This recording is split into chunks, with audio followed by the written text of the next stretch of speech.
आज मु आंब चटनी करी। आंब ये हूँ आंब, ये हूँ पियाज,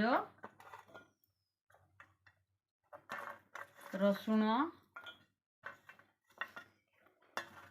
आंब अदा, लंका, पुदीना पतर, ता सांग को जीरा पाउडर,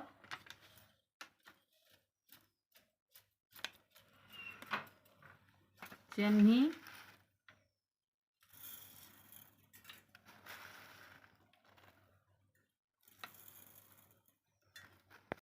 ता सांग को टिके हल्का पानी दबा ग्राइंडर रो।